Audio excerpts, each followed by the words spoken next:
Движения, не всегда попадающие в такт, плавность, которая сменяется резкостью, порой непонятные движения рук и ног. В этом весь японский молодежный танец, непривычный для взгляда простого обывателя. Впрочем, непривычного в этот день в парке культуры и отдыха было много. Фестиваль японской культуры в Сибае проводился впервые. Большинство мероприятий в рамках него было подготовлено ребятами из клуба Юме но Кайка. Когда-то они объединились по интересам и вот теперь заявили о себе всему городу. Мы собираемся часто. Бывает в нашем клубе очень весело. И все ребята очень хорошие. Ну и вот и мы создали праздник Танабата, считай. Это японский праздник, так же, как и День влюбленных считается, благодаря одной истории, которую мы как раз-таки расскажем в сценке. Пока живу, я буду ждать, любимый, я буду ждать, пока ты не придешь. О, долго ждать, пока не ляжет иней на пряди черные распущенных волос.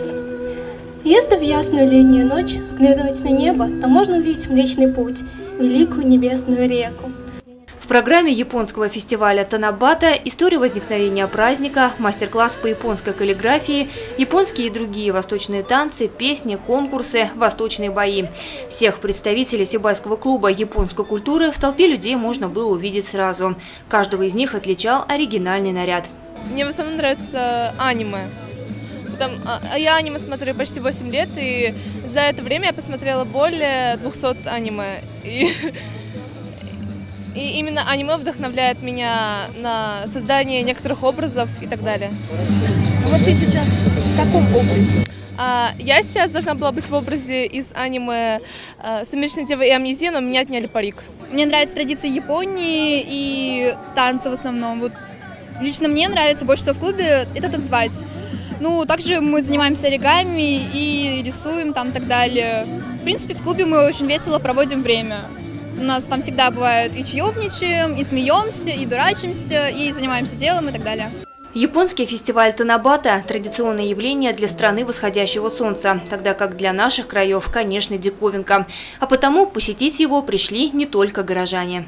Сама я родом из другого города, но услышала, что в городе Сибай хотят провести фестиваль японской культуры и решила приехать посмотреть. С этой культурой я знакома давно, мне она очень нравится. Хочу поблагодарить за то, что ребята нашли такую интересную информацию, поделились ею с нами, показали нам что-то новое. Желаю им дальнейших успехов.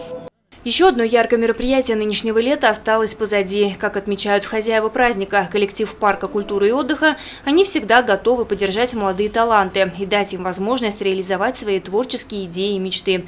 Так что добро пожаловать. Ляна Кириллова, Евдокия Титаренко, Ниасмир Хайдаров, Гульнара Раскильдина для службы новостей.